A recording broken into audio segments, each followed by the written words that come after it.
వందన అభి ఇద్దరు పీకల్లోతు ప్రేమలో మునిగిపోయి ఉన్నారు. సినిమాలు, షాపింగ్లు, ఫుడ్ కోర్టులు ఇలా తిరుగుతూ ఉన్నారు. వీళ్ళ ప్రేమ విషయం వాళ్ళ ఇంట్లో వాళ్లకు తెలీదు. ఇద్దరూ కలిసి ఒకరోజు పార్కులో కూర్చొని ఉన్నారు.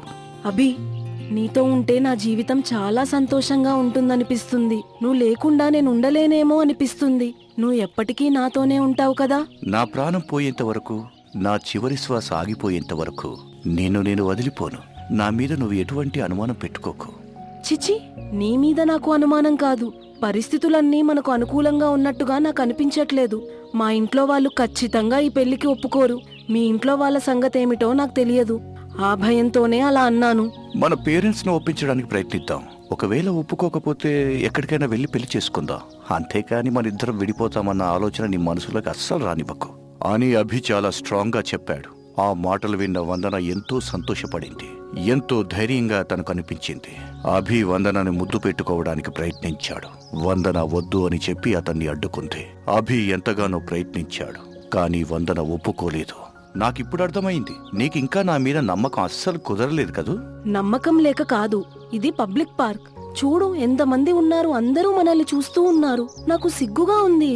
నీ భయం అంతా వాళ్ళు చూస్తున్నారనే కదా. అంటే ఎవ్వరూ చూడకపోతే పర్వాలేదా?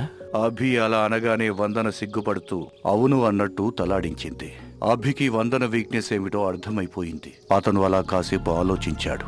వెంటనే అతనికి ఏదో ఒక ఐడియా వచ్చినట్టు వందనతో ఇలా చెప్పాడు. సరే, నాకొక మంచి ప్లేస్ తెలుసు. రేపు మనిద్దరం అక్కడికి వెళ్దాం. అక్కడ మనల్ని డిస్టర్బ్ చేసే వాళ్ళు ఎవ్వరూ ఉండరు. కావాల్సినంత సమయం మనిద్దరం ఏకాంతంగా గడపవచ్చు. నువ్వు ఓకే అంటే రేపు సాయంత్రం అక్కడికి తీసుకెళ్తాను. ఏకాంతం అంటున్నావు, మనిద్దరమే అంటున్నావు. అసలు నీ ఉద్దేశం ఏంటి? ఏంటో నీకు తెలియకే అడుగుతున్నావా, లేక నా నోటితో చెప్పించాలని అడుగుతున్నావా? సరే, నువ్వు వింటాను అంటే చెప్పడానికి నేను రెడీ. ఆ ఏకాంతమైన చోటికి మనిద్దరం వెళ్ళాక. వద్దొద్దు, మాటలతోనే మత్తెక్కించేస్తావు నువ్వు. దేనికైనా ఓ హద్దుంటుంది. పెళ్లి కాకుండా హద్దులు దాటకూడదు. నువ్వు కంట్రోల్లో ఉంటాను అంటేనే వస్తాను, లేకపోతే రాను. పెళ్లి చేసుకుంటానని ప్రామిస్ చేశాను కదా, ఇంకా ఈ కండిషన్స్ ఏంటి? అంటే నీకు ఇంకా నా మీద నమ్మకం లేదు కదూ. పెళ్లికి ముందే హద్దులు దాటితే పెళ్ళైన తర్వాత సరదా ఏముంటుంది? అందుకే కొంచెం ఆగమంటున్నాను. నువ్వు భయపడే అంతగా అక్కడ ఏమీ జరగదులే. వాళ్ళు చూస్తారు, వీళ్ళు చూస్తారు అన్న టెన్షన్ లేకుండా ప్రశాంతంగా కాసేపు కూర్చొని మాట్లాడుకుని వచ్చేద్దాం. నీకోకేనా అని అభి చెప్పగానే వందన సరే అన్నట్టు నవ్వింది. ఇద్దరూ కలిసి అక్కడి నుండి వెళ్లిపోయారు. వాళ్ళు అలా వెళ్ళగానే వాళ్ళ వెనుక ఉండి వీళ్ళనే గమనిస్తూ ఉన్నారు మరో ఇద్దరు వ్యక్తులు. వాళ్ళిద్దరినీ ఒకరిని ఒకరు చూసుకున్నారు. ఇద్దరు పెద్దగా నవ్వుకున్నారు. ఏంటి ఏకాంతంలో పేసంతగా మాట్లాడుకుంటారా? వాళ్ళ ఏకాంతాన్ని మనం కూడా ఎంజాయ్ చేద్దాం పదా అని వాళ్ళిద్దరూ మాట్లాడుకుంటూ ఉన్నారు. అలా ఆ రోజు పూర్తయింది. రెండవ రోజు మధ్యాహ్నం వందన, అభి ఒక పెద్ద పాడుబడ్డ హాస్పిటల్ దగ్గరికి వచ్చారు. ఒకప్పుడు ఆ హాస్పిటల్ ఎంతో ఫేమస్, కానీ కొన్ని ఏళ్లగా అది మూతపడిపోయి ఉంది. ఆ హాస్పిటల్కి వెళ్లిన వాళ్ళు ఆరోగ్యం బాగుపడకపోగా ఎక్కువ మంది ప్రాణాలు కోల్పోయారని ఆ ఊర్లో అందరూ అనుకుంటూ ఉంటారు. అంతేకాదు, ఆ ఆత్మలు ఆ హాస్పిటల్లోనే తిరుగుతూ ఉన్నాయని ఒక నమ్మకం కూడా ఉంది ఆ ఊరి జనాలందరికీ. అందుకే ఆ హాస్పిటల్ దరిదాపుల్లోకి ఎవ్వరూ వెళ్లరు. ఇక హాస్పిటల్ లోపలికి వెళ్లే ధైర్యం ఏ ఒక్కరూ చెయ్యరు. గేటు బయట ఒక వాచ్మెన్ మాత్రం ఉన్నాడు. వందన, అభి అక్కడికి వచ్చారు. ఇదేంటి ఈ దయ్యాల హాస్పిటల్ దగ్గరికి తీసుకొచ్చావు? ఇందులోకి నేను రాను, నాకు భయం. దెయ్యాలు, భూతాలు అనేది వట్టి మూఢనమ్మకాలు. ఇంకా నువ్వు ఏ రోజుల్లో ఉన్నావు వందన? ఇలాంటి కట్టుకథలను ఇంకా నమ్ముతావు నువ్వు? అయినా నీకు నేను తోడుగా ఉండగా భయం ఎందుకు చెప్పు? ఒకవేళ నిజంగా దయ్యం వచ్చినా సరే అది నన్ను దాటి నీ దగ్గరికి రావాలి కదా. నువ్వేమీ భయపడకు. అయినా సరే నాకేదో భయంగా ఉందభి. ఆ వాచ్మెన్ కూడా మనల్ని చూస్తాడు కదా, అసలు అతను మనల్ని లోపలికి వెళ్ళనిస్తాడా? అతన్ని అడిగి అతని పర్మిషన్ తీసుకుని లోపలికి వెళ్దామా? మనం గేటులో నుంచి లోపలికి వెళ్ళాం. అదిగో అలా చూడు అని ఓ గోడ వైపు చూపించాడు. అక్కడ సగం విరిగి కింద పడిపోయిన గోడ ఒకటి కనపడింది. మనం ఆ గోడ దూకి లోపలికి వెళ్దాం. కాసేపు సరదాగా లోపల గడిపి అదే గోడ దూకి బయటికి వచ్చేస్తాం. మనం వెళ్ళిన విషయం ఎవరికి తెలియదు, బయటికి వచ్చిన విషయం కూడా ఎవరికి తెలియదు. ఫస్ట్ నువ్వు భయపడకు, ధైర్యంగా ఉండు. పద వెళ్దాం. ఆ వాచ్మెన్ మనల్ని చూడకముందే ఇక్కడి నుంచి వెళ్లిపోవాలి, లేకపోతే వాడు గొడవ చేస్తాడు. గేటు దగ్గర కూర్చున్న వాచ్మెన్ తన ఫోన్లో ఏదో చూసుకుంటూ ఉన్నాడు. వీళ్ళని గమనించలేదు. అభి, వందన గోడ దూకి లోపలికి వెళ్లారు. ఆ హాస్పిటల్ చాలా పెద్దది. పెద్ద పెద్ద కారిడార్లు, పెద్ద పెద్ద గదులు. ఆ గదిలో హాస్పిటల్ కి సంబంధించిన ఎక్విప్మెంట్లు అన్నీ ఉన్నాయి. గాలి బాగా వీస్తూ ఉండడం వల్ల కిటికీ రెక్కలు కొట్టుకుంటూ ఉన్నాయి. కర్టెన్స్ ఊగుతూ ఉన్నాయి. వందన కాస్త భయంగానే అడుగులు వేస్తూ ఉంది. హాస్పిటల్లో ఎవరూ ఉండకపోవడంతో రకరకాల పక్షులు గూళ్లు కట్టుకున్నాయి. కొన్ని గదుల్లో సీలింగ్కి గబ్బిలాలు తలకిందులుగా వేలాడుతూ ఉన్నాయి. వందన అభి ఇద్దరు ఒక గదిలోకి వెళ్లారు. ఆ గదిలో ఒక మంచం ఉంది. ఆ మంచం మీద ఉన్న దుప్పటిని తులిపి మళ్లీ వేసి దాని మీద కూర్చున్నాడు అభి. వందన కూడా కాస్త భయపడుతూ అతని పక్కన కూర్చుంది. ఏదైనా మంచి రొమాంటిక్ ప్లేస్ కి తీసుకువెళ్తావేమో అనుకున్నాను, కానీ ఈ ప్లేస్ కి తీసుకొచ్చావు. ఇక్కడంతా ఏదో బ్యాడ్ స్మెల్ వస్తూ ఉంది. నాకు అసలు ఇక్కడ ఏమీ నచ్చలేదు. ప్లీజ్ ఇక్కడ నుండి వెళ్ళిపోదాం. అనగానే పార్కులో వీళ్ళను గమనిస్తూ ఉన్న ఇద్దరు వ్యక్తులు పక్క గదిలో నుండి ఈ గదిలోకి వచ్చారు. యాడికి వెళ్ళేది? ఏడదాకా వచ్చాక ఇంకేడికి వెళ్తావా? ఇలా ఊరిగా వెళ్ళడానికా నిన్ను ఎడదాకా రప్పించింది? వందన వాళ్ళని చూసి షాక్ అయ్యింది. తన భయం ఇంకా ఎక్కువైంది. భయంతో అభివైపు చూస్తూ, అభి, ఎవరు వీళ్ళు? మనం ఇక్కడున్నామని వీళ్ళకెలా తెలుసు? వీళ్ళు మనల్ని ఇక్కడికి రప్పించడం ఏమిటి? అసలు ఏం జరుగుతుంది ఇక్కడ అని అభిని నిలదీసి అడిగింది. ఆ మాటలు విని అభి పెద్దగా నవ్వుతూ మంచం మీద కూర్చున్నవాడు కాస్త పైకి లేచి ఆ ఇద్దరి దగ్గరికి వెళ్ళాడు. ముగ్గురు కలిసి దగ్గరగా నవ్వుతూ ఉన్నారు. వందన వాళ్ళను ఆశ్చర్యంగా చూస్తూ ఉంది. అయ్యో పిచ్చి వందన, ఇంకా నీకు అర్థం కాలేదా? ప్రేమ అంటూ వెంటపడ్డాను, నేను నమ్మించాను, ఇక్కడి దాకా తీసుకొచ్చాను. ఇదంతా మేము చేసిన ట్రాప్. నువ్వు చాలా ఈజీగా దొరికిపోయావు వందన. ఇక మా నుంచి తప్పించుకోవటం నీ వల్ల కాదులే. మర్యాదగా లొంగిపోతే మాతో పాటు నువ్వు కూడా సుఖపడతావు, లేదంటే నువ్వు కష్టపడతావు. మేము మాత్రం సుఖపడతాం. ఏం కావాలో డిసైడ్ చేసి చెప్పు. నన్ను వదిలేయండి, నేను వెళ్ళిపోతాను అని మాత్రం అనకు, ఎందుకంటే అది కుదరని పని. You idiot, you are a cheater. ఇంత మోసం చేస్తావని అస్సలు అనుకోలేదు అని ఆమె అంటూ ఉండగానే వాళ్ళు ముగ్గురు ఆమె మీదకు వెళ్లారు. ఆమె గదిలో నుండి బయటికి పరిగెత్తింది. అంత పెద్ద హాస్పిటల్ లోపల ఏం జరిగినా బయటకు వినపడే అవకాశమే లేదు. కాబట్టి ఆమె అరుపులు ఎవ్వరికీ వినిపించడం లేదు. ఆమె పరిగెడుతూ ఉంది. ఆమె వెనకాల నుంచి వీళ్ళు తరుముతూ ఉన్నారు. ఆమె అలా పరిగెత్తుకుంటూ ఒక పాడుబడ్డ మార్చరీ రూమ్లోకి వెళ్ళింది. లోపలికి వెళ్లి తలుపులు వేసింది. అభి తన ఇద్దరు స్నేహితులు కూడా పరిగెత్తుకుంటూ ఆ గది తలుపుల దగ్గరికి వచ్చి ఆగారు. ముందుగా నేను లోపలికి వెళ్ళి పని ముగించుకొని వస్తాన్రా, అప్పటిదాకా మీరు ఇక్కడే ఉండండి అని అభి ఆ తలుపుల్ని గట్టిగా తన్నాడు. తలుపులు రెండు ఓపెన్ అయ్యాయి. అభి లోపలికి వెళ్ళాడు. ఆ గది మొత్తం చూశాడు. ఒక మూలన భయపడుతూ ముడుక్కొని కూర్చొని ఉంది వందన. ఆ గదంతా చాలా సైలెంట్ గా ఉంది. అభి తలుపులు మూశాడు. లోపల నుండి బోల్డు పెట్టాడు. బయట ఉన్న ఇద్దరు ఆ గదికి కొంత దూరంగా వెళ్లి గేటు దగ్గర ఉన్న వాచ్మెన్ ని గమనిస్తూ అక్కడే ఉన్నారు. గదిలో అభి మెల్లగా నడుచుకుంటూ వందన దగ్గరకు వెళుతూ ఉన్నాడు. ఆమె భయంతో ఒక మూల ముడుక్కొని కూర్చొని ఉంది. అభి ఆమె దగ్గరకు వెళుతూ ఉన్నాడు. వందన భయపడుతూ ఉంది. అభి ఆమెకు దగ్గరగా వెళ్ళాడు. ఆమె మీద చెయ్యి వేశాడు. ఒక భయంకరమైన వాయిస్తో, ఏంటి గొంతు మార్చి మాట్లాడితే భయపడతాను అనుకుంటున్నావా?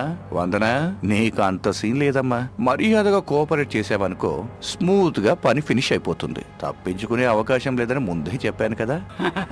తప్పించుకునే అవకాశం లేంది నాకు కాదురా, నీకు.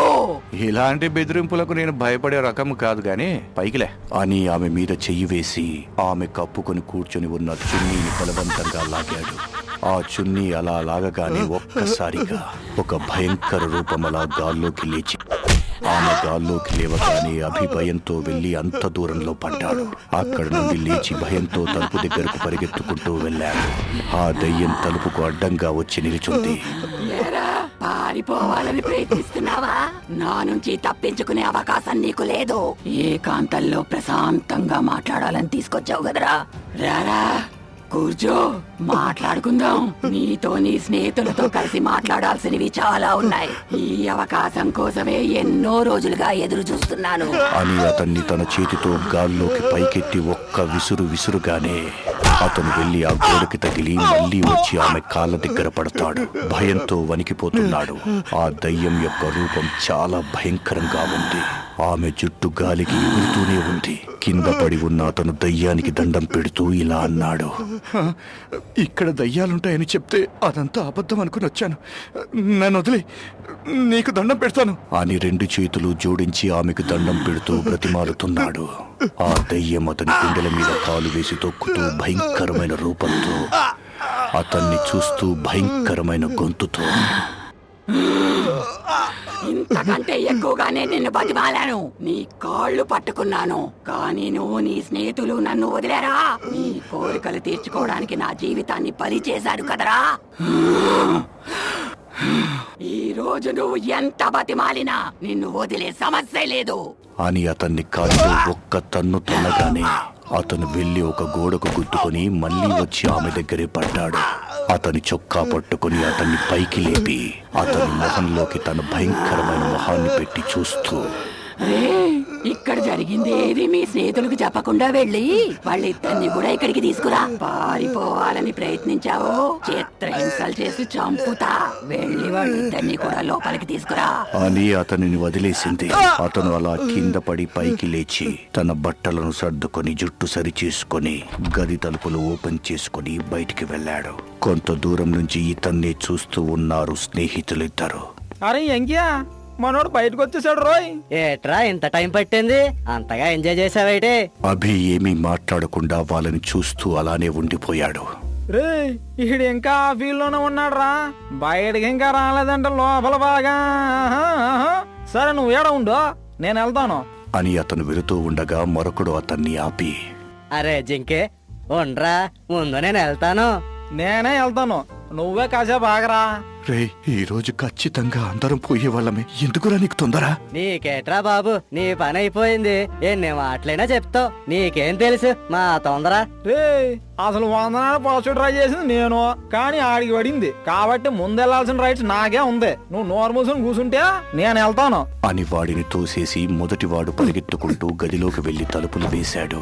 అభి వాడి వైపు జాలిగా చూస్తూ ఉన్నాడు. మరొకడు మాత్రం ఛాన్స్ మిస్ అయింది అన్నట్టు ఫీల్ అవుతున్నాడు. లోపలికి వెళ్లిన వాడు వందన ఎక్కడా అని చూస్తూ ఉన్నాడు. అక్కడున్న ఒక స్ట్రెచ్చర్ మీద అటువైపు తిరిగి పద్ధతిగా కూర్చుని ఉంది దయ్యం. అతను ఆతృతగా ఆమె దగ్గరికి వెళ్ళాడు. వెనుక నుండి ఆమెను కౌగిలించుకుందామని దగ్గరికి వెళ్లి తన రెండు చేతులు ఇలా చాపగానే దయ్యం ఒక్కసారిగా అతని వైపు తల తిప్పి చూసింది. ఆ వికృత రూపాన్ని చూసి అతను పెద్దగా కేక పెట్టాడు. దయ్యం అతని చొక్కా పట్టుకుని ఇంకా తన మొహం దగ్గరగా అతన్ని లాగి తను కూడా పెద్దగా అరిచింది. అతన్ని కూడా దయ్యం బాగా చితకబాదింది. చివరికి అతను కూడా కింద పడి పైకి లేవలేక పాక్కుంటూ వచ్చి ఆ దయ్యం కాళ్ళు పట్టుకుని ఇలా వేడుకుంటాడు. వాడు నీతో ఎంజాయ్ చేశాడని మేము అనుకున్నామా? నువ్వే వాడితో ఎంజాయ్ చేసావని మాకు అర్థమైంది. దయచేసి నన్ను వదిలేయమ్మా, జీవితంలో ఇంకోసారి పాడుపడ్డ హాస్పిటల్ దరి తప్పుకొని రాను. ఇదే విధంగా నేను కూడా మిమ్మల్ని వేడుకున్నాను, మీరు నా మీద జాలి చూపించలేదు కదరా. ఈ రోజు మిమ్మల్ని కూడా నేను వదిలిపెట్టాను అని మళ్ళీ అతన్ని బాగా కొట్టి తన్ని వదిలేసింది దయ్యం. ఇప్పుడు నువ్వు వెళ్లి లోపల ఏమీ జరగనట్టు నటించి ఆ మూడో వాడిని కూడా ఇక్కడికి పంపించు. పిచ్చి పిచ్చి వేషాలు వేశారంటే బతికుండగానే మీ రక్తం తాగుతాను. వెళ్ళు అని అతన్ని వదిలేసింది దయ్యం. అతను కూడా బట్టలు సర్దుకుని జుట్టు సరిచేసుకుని నొప్పిని లోపల భరిస్తూ పైకి నవ్వుతూ మెల్లగా ఫ్రెండ్స్ దగ్గరికి వెళ్ళాడు. అరే జింకే, నువ్వేట్రా ఇంత తొందరగా వచ్చేసావు? అరే చి, ఈడా అన్నీ ఒట్టి మాటలే, చేతల్లో ఏమీ చేయలేడు. నాకు తెలుసురా ఈ విషయం. ఇప్పుడు చూడు, నేను వెళ్తాను, లోపల నుండి ఏమైనా అరుపులు కేకల్లాంటి వినిపిస్తే భయపడకండి. నేనేమి ఆ పిల్లని చంపేయంలే. ముగ్గురం కలిసి మరోసారి ఎంజాయ్ చేశాక అప్పుడు చూద్దాం. ఆ వాచ్మెన్ గాడు కొంచెం అనుమానంగా ఇటువైపే చూస్తున్నాడు, వాడిని కొంచెం గమనించండి. ఇక్కడ మేము చూసుకుంటాం గానీ లోపల నీకోసం ఆ పిల్ల ఎదురు చూస్తూ ఉంటుంది, నువ్వు ఎల్లరా. మూడవ వాడు చాలా హుషారుగా గదిలోకి వెళ్ళాడు. తలుపులు మూశాడు. గది లోపల చూడగానే ఒక చోట నిల్చుని అతన్ని చూస్తూ నవ్వుతూ ఉంది వందన. ఇదిగా నిన్న చూస్తుంటే నా కోసమే ఎదురు చూస్తున్నట్టున్నా. అసలు వాళ్ళిద్దరికంటే ముందు ఫాలో అయ్యింది నేనే. కానీ మా అభిగాడు కాస్త అందంగా ఉంటాడు కాబట్టే నువ్వు వాడికి పడిపోయావు. సరేలే, మాటలతో టైం వేస్ట్ చేయొద్దు. ఆమె దగ్గరికి వెళ్లి ఆమెను కౌగిలించుకునే లోపు ఆమె ఒక్కసారిగా వికృతంగా మారిపోయింది. ఆ దెయ్యం అతన్ని చొక్కా పట్టుకుని తనతో పాటు అతన్ని గాలిలోకి లేపింది. అతని మొహంలో మొహం పెట్టి చూస్తూ, ఎంతమంది అమ్మాయిల జీవితాలతో ఆడుకుంటారా అని ఒక భయంకరమైన వాయిస్తో అనగానే అతను ప్యాంటు తడుపుకున్నాడు. దెయ్యం దెయ్యం అతన్ని అలా విసిరికొట్టింది. దెయ్యం గాల్లో నుండి కిందికి దిగి మెల్లగా అతని దగ్గరికి నడుచుకుంటూ వస్తూ ఉంది. అతను భయంతో ఆమెను చూస్తూ ఉన్నాడు. ఇంతలో బయట ఉన్న ఇద్దరు కూడా పరిగెత్తుకుంటూ వచ్చారు. కింద పడి ఉన్న అతన్ని పైకి లేపి బయటికి పరిగెత్తే ప్రయత్నం చేశారు. వాచ్మెన్ సడన్ గా వాళ్లకు అడ్డుగా వచ్చి నిలబడ్డాడు. వాళ్ళు ముగ్గురు అతన్ని చూశారు. మంచి సమయానికే వచ్చావు. మమ్మల్ని ఆ దయ్యం బారి నుండి కాపాడు. నీకు ఎంత కావాలన్నా ఇస్తాను. అతను వాళ్లను కోపంగా చూస్తూ అతను కూడా లోపలికి వచ్చి గది తలుపులు మూశాడు. ఆ ముగ్గురు ఆశ్చర్యపోయారు. వెనక్కి తిరిగి చూస్తే దయ్యం అలా వీళ్ళని కోపంగా చూస్తూ ఉంది. అక్కడ ఏం జరుగుతుందో వాళ్ళకు అర్థం కాలేదు. ప్రేమ పేరుతో మాయ మాటలు చెప్పి 2 ఏళ్ల క్రితం ఒక అమ్మాయిని ఇదే హాస్పిటల్లో మీరు ముగ్గురు కలిసి ఆమెను దారుణంగా పాడు చేసి చంపేశారు కదరా. అనగానే ఆ ముగ్గురు దయ్యం వైపు చూశారు. ఆ దయ్యం మెల్లగా ఒక అందమైన అమ్మాయిలా మారిపోయింది. ఆమెను ఆశ్చర్యంగా చూశారు ఆ ముగ్గురు. రే, తను నీలాంబరి కదా? నన్ను క్షమించు నాన్న. వీడిటువంటి మోసగాడని తెలియక తప్పు చేశాను. ఇన్నాళ్ళు వీళ్ల కోసమే ఎదురు చూస్తూ ఇలా ఆత్మలా తిరుగుతూ ఉన్నాను అని వాచ్మెన్ చెప్పి వాళ్ళ ముగ్గురు దగ్గరికి వచ్చి నిలబడింది నీలాంబరి. ఉడి అమ్మ యాంద్రి పిల్ల నీలంబరి, నువ్వు ఈ వాచ్మెన్ కూతురువా? అవును, నీ ప్రేమ నిజం అనుకొని నిన్ను నమ్మి నా మీద ఎంతో నమ్మకం పెట్టుకున్నా మా నాన్నను మోసం చేసి నీతో పాటు ఇక్కడికి వచ్చి మీ చేతుల్లో నరకం అనుభవించి చనిపోయినా ఆ నీలాంబరిని నేనేరా అంటూ మళ్ళీ దయ్యంగా మారిపోయింది నీలాంబరి. వాళ్ళ ముగ్గురిని మళ్ళీ కొడుతూ ఉంది. అదంతా వాచ్మెన్ ఆ గదిలో ఒక మూల నిలబడి చూస్తూ ఉన్నాడు. ఎందుకు మమ్మల్ని ఇంతగా హింసిస్తున్నావు? ఎలాగో నువ్వు మమ్మల్ని చంపేస్తావు. ఆ విషయం మాకు అర్థమైపోయింది. ఒక్కసారిగా చంపేసి ఈ నరకం అనుభవించడం మా వల్ల కాదు. ఆ రోజు నేను కూడా మిమ్మల్ని వేడుకున్నాను కదరా. కొంచెమైనా నా మీద జాలి చూపించారా? మీ అవసరం తీర్చుకొని నా కాళ్ళు చేతులు కట్టేసి నా నోట్లో గుడ్డలు కుక్కి నన్ను సజీవంగా ఇక్కడ వదిలేసి వెళ్ళిపోయారు. నా ప్రాణం పోయేదాకా ఎంత చిత్రవద అనుభవించారో మీకు తెలియదు కదా. అందుకే మీరు కూడా అలాంటి చావే చావాలి. మిమ్మల్ని చంపడం వల్ల నా ఆత్మ శాంతించడమే కాకుండా ఒక అమాయకురాలిని కాపాడాను అన్న సంతృప్తి కూడా నాకు మిగులుతుంది అని తన మాయలతో వాళ్ళ ముగ్గురు కాళ్ళు చేతులు కట్టి కింద పడేలా చేసింది. వాళ్ళ నోట్లో గుడ్డలు కుక్కి వాళ్ళను అలాగే సజీవంగా అక్కడే వదిలేసింది. వందన శరీరంలో నుంచి నీలాంబరి ఆత్మ మెల్లగా బయటికి వచ్చింది. వందన స్పృహ లేకుండా కింద పడిపోయింది. వాచ్మెన్ కళ్ళ నిండా నీళ్లతో ఆత్మను అలాగే చూస్తూ ఉన్నాడు.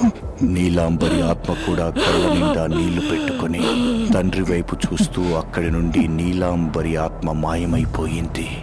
స్పృహ తప్పి ఉన్న వందనని బయటికి తీసుకువచ్చి ఆ గదికి తాళాలు వేశాడు వాచ్మెన్. గదిలో ఉన్న ముగ్గురు కదల్లేక అరవలేక అలా పడిపోయి ఉన్నారు. ఇప్పుడు వందన స్పృహలోకి వచ్చింది. వాచ్మెన్ ని భయంగా చూసి, అంకుల్, అసలు ఇక్కడ ఏం జరిగింది? నాతో పాటు ఇంకో ముగ్గురు కూడా ఉండాలి కదా. వాళ్ళందరూ ఏమయ్యారు? భయపడకమ్మా, వాళ్ళు నిన్ను పాడు చెయ్యాలని చూశారు. నేను ఇటు రావడంతో నన్ను చూసి భయపడి పారిపోయారు. ఇటువంటి విధవలతో స్నేహాలు చేయొద్దమ్మా. వెళ్ళమ్మా, నువ్వు ధైర్యంగా ఇంటికి వెళ్ళు. వందన వాచ్మెన్ కి థ్యాంక్స్ చెప్పి అక్కడి నుండి చాలా వెళ్ళిపోయింది. థ్యాంక్స్. వెళుతూ ఉన్న వందనలో వాచ్మెన్ తన కూతురు నీలాంబరిని చూసుకుని సంతోషపడ్డాడు.